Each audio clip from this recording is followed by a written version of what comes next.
Donald Trump has said some fucked up shit about his daughter, Ivanka. Ivanka. You know, he really wants Ivanka. Donald Trump said about his daughter, Ivanka, you know, she's really something, and what a beauty, that one.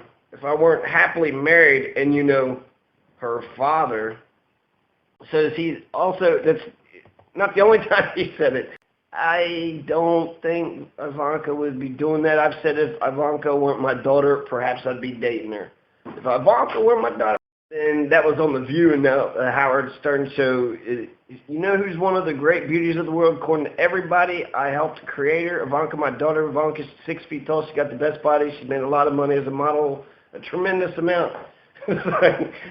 He cannot stop talking about wanting to fuck his own daughter. That's fucked up, okay? That's super fucked up. Now, he did say that the Bible is his favorite book. He loves the Bible. So, Lot, you know, if you read the book of Lot, right, Sodom and Gomorrah burns down, and then she turns around, turns to a pillar of salt, and then supposedly Lot's daughters got him drunk, you know, and fucked him and created a whole nother race of people. So maybe he's being biblical. Maybe it's just a Christian thing to do.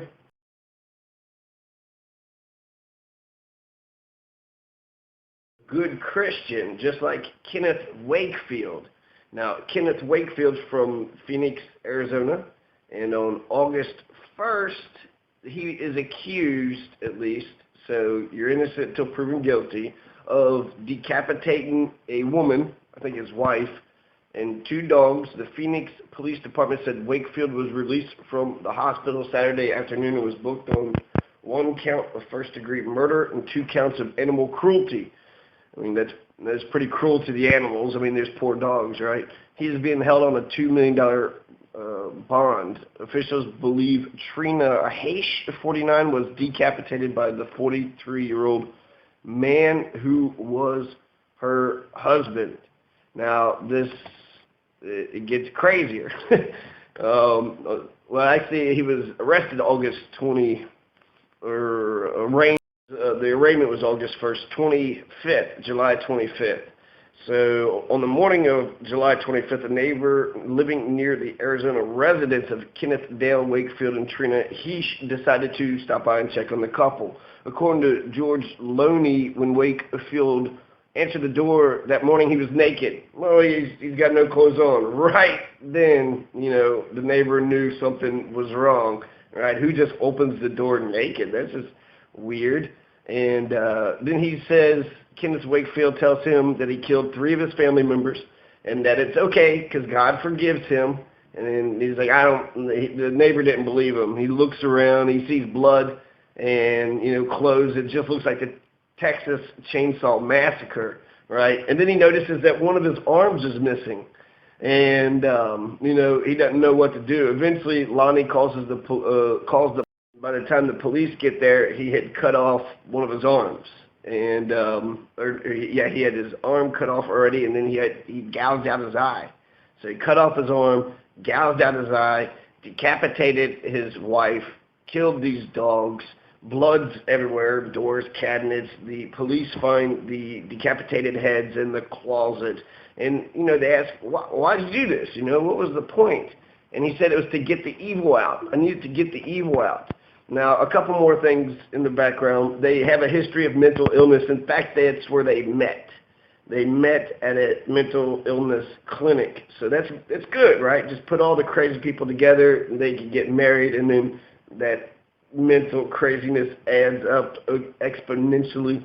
So Wakefield, a transient with a history of mental illness who also maimed himself in the incident, was booked on 1. It also said that Kenneth Dale Wakefield had been arrested for trying to kill one of his family members. He didn't actually kill any of the family members, I mean, besides his wife, so what he initially said wasn't true. And earlier this year, this happened in May, in March, she went to jail. They arrested her for domestic violence because she tried to stab him. So she tried to stab him, 2 crazy people. They got a history of drug abuse, domestic violence, insanity. So anyways, why?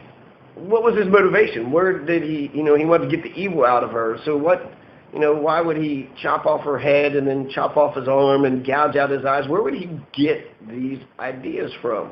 Where would he get them from? Well, if you just open up to the Bible, Matthew chapter 5, verse 29 to 30, if your right eye makes you stumble, tear it out and throw it from you, for it is better for you to lose one of the parts of your body than for your whole body to be thrown into hell. If your right hand makes you stumble, then cut it off and throw it from you, for it's better for you to lose one of the parts of your body than for your whole body to go to hell. Another one, Mark chapter 9, verse 43 to 48.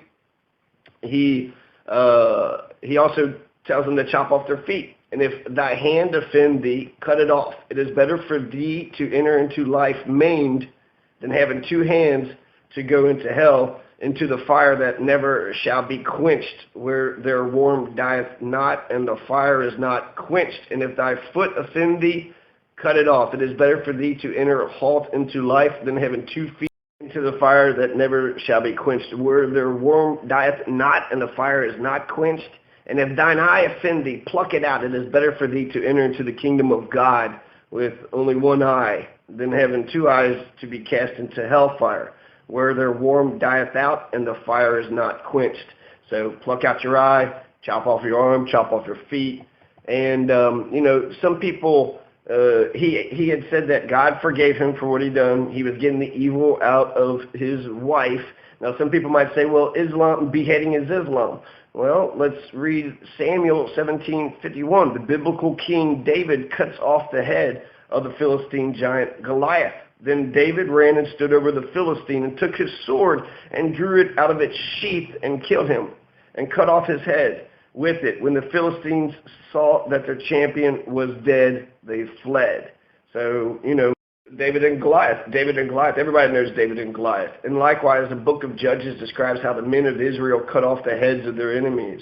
And the men of Israel gathered themselves together out of Naphtali, and out of Asher, and out of all Manasseh, and pursued after the Midianites. And Gideon sent messengers throughout all Mount Ephraim, saying, come down against the Midianites, and take before them the waters unto Beth-barah and Jordan. Then all the men of Ephraim gathered themselves together and took the waters unto Beth-barah and Jordan. And they took 2 princes from the Midianites, Oreb and Zeb, and they slew Oreb upon the rock Oreb, and Zeb they slew the winepress of Zeb, and pursued Midian, and brought the heads of Oreb and Zeb to Gideon on the other side of Jordan.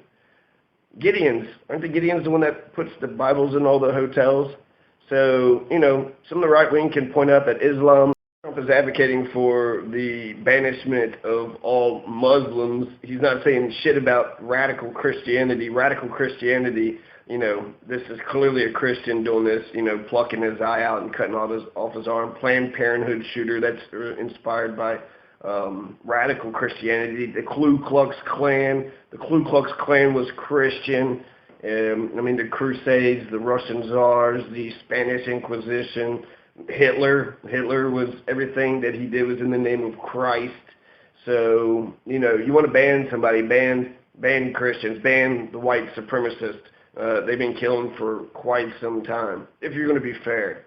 But I'm sure that's not going to be the case. And religion's stupid. If you're religious, wake the fuck up.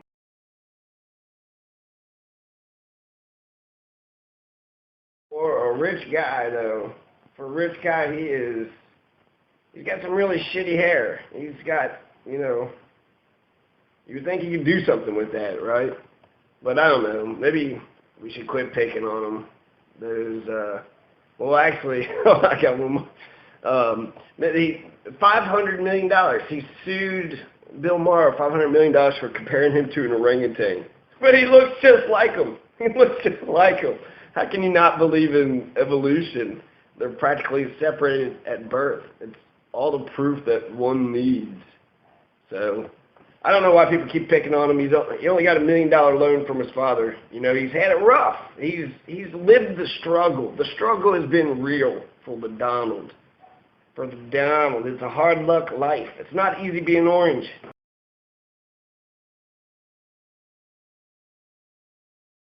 So Melania Trump is Slovenian. She's Slovenian, so from the former Yugoslavia. She's an immigrant. She's an immigrant. Her original name was Melania Knobs. Melania Knobs. And then they said they Germanized it to Melania Knus. Now it's Melania Trump. So I don't mind that they're immigrants, but what a fucking hypocrite. I'm so sick and tired of these goddamn hypocrites. The hypocrisy. The set of principles and values that I have, one of the bedrocks, foundations, it comes from what Diderot said of Voltaire. He says that some people teach history in order to just teach them facts, but Voltaire would teach them to have a hatred of lying, ignorance, tyranny, superstition, and hypocrisy. And then after the details, the specific details of the situation have disappeared, the anger still remains. So I'll repeat them because I think they're very important. Fuck liars, fuck ignorant-ass motherfuckers, fuck superstitious people, fuck tyrannical oppressors, and fuck hypocrites. Fuck a hypocrite. A hypocrite is somebody who can't live by their own standards. Somebody was sitting there saying, oh, he can't say the Bernardino, President Obama can't say that the Bernardino shooters were radical terrorists. And I said, well, the Planned Parenthood shooter was a radical terrorist. And she's like, oh, that's crazy. That's insane. No, that's you being a hypocrite is what that is. Just because, he's a radical Christian versus a radical Muslim, it doesn't fucking matter. You're a fucking hypocrite. So Melania Trump, right? She's a Slovenian and, an immigrant, right? Is she legal? I don't know. Does she have her green Muslim? What's her religion? We don't know anything about her, and she's going to be the first lady. So, Trump's going to have his finger on the nuclear button, and, his dick is being controlled by Melania, Kanash Trump, Melania Knaves. Right, so this Melania Knaves is the one that's going to have Trump's dick in her pocket. So, yeah, we need to know who she is and what she stands for. The hypocrisy continues, though. She goes on to Howard Stern. She talks about her sex life. She talks about her sex life on Howard Stern, right? Oh, that's very classy, very classy. Let's all, it's pretty much basic, right? Dick and vagina, not rocket science there. But also with Melania, she has posed naked.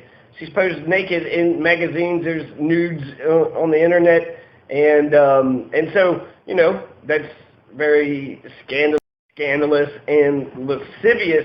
But it makes me think about Michelle Obama, right? Oh, she shows her arms, and so there's something wrong with Michelle because she showed her arms. Where are you fucking hypocrites from? Where the fuck are you hypocrites? You ain't saying shit about her. She's totally, she ain't just showing her arms.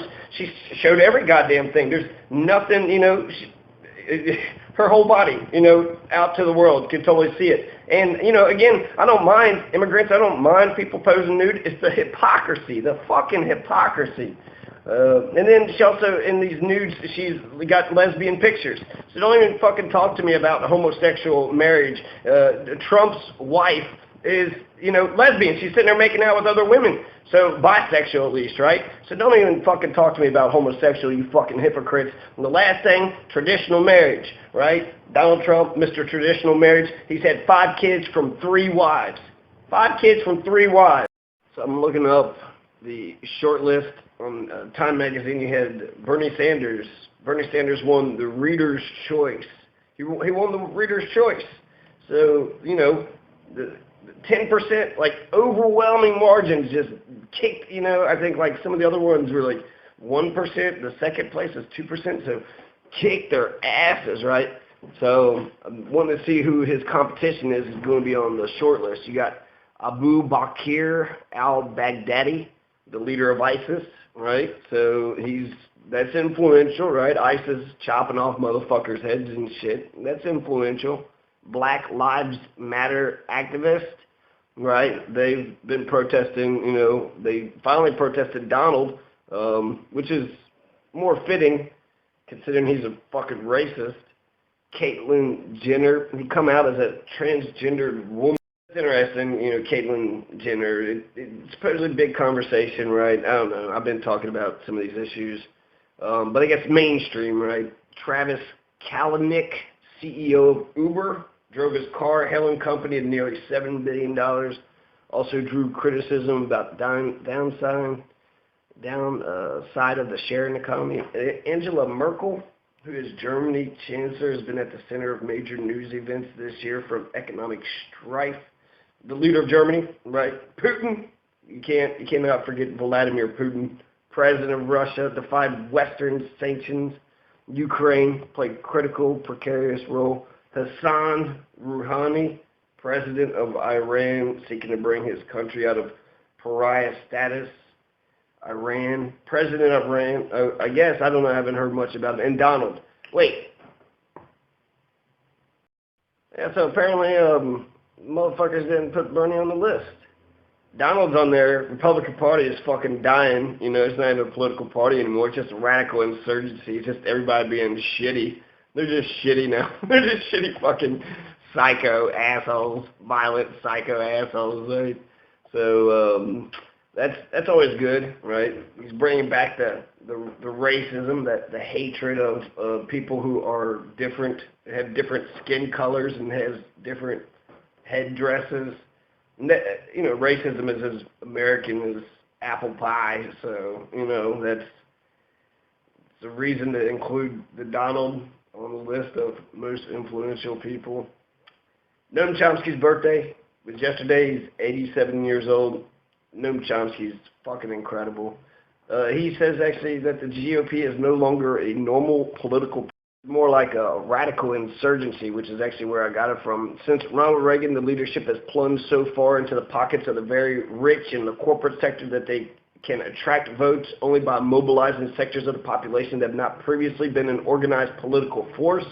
Among them, extremist evangelical Christians, now probably the majority of Republican voters, remnants of the former slave-holding states, nativists, who are terrified that they are taking away our white, Christian, Anglo-Saxon country away from us, and others who turn the Republican primaries into spectacles remote from the mainstream of modern society, though not the mainstream of the most powerful country in world history. So that's he also thinks with Bernie that it'll bring an important part of the Sanders candidacy is the mobilization.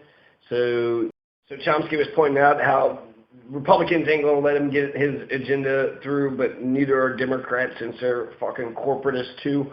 And the biggest thing with the Sanders candidacy has been the rise of popular movements that would help him further his own policies. And that's the important part. He said once the extravaganza is over, then the forces, the people that have been mobilized, those forces, if they could be sustained beyond the election, they could become a kind of popular force that the country badly needs if it's to deal in a constructive way with the enormous challenges that lie ahead. And so really, Bernie is saying the exact same thing, or Noam is saying the same thing as Bernie, that it's up to us. It's up to us, actually, to do something to change our country, to make it better. And, more than just voting. If you're just voting, right, voting's like the least you could be doing.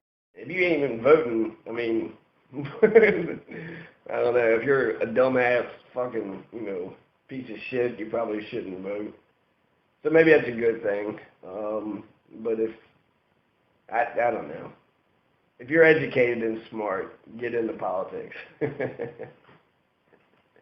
If you're stupid, though, if you're stupid, racist, violent, just warmongering, corporate sector, corporation ass kisser, don't vote. Don't vote.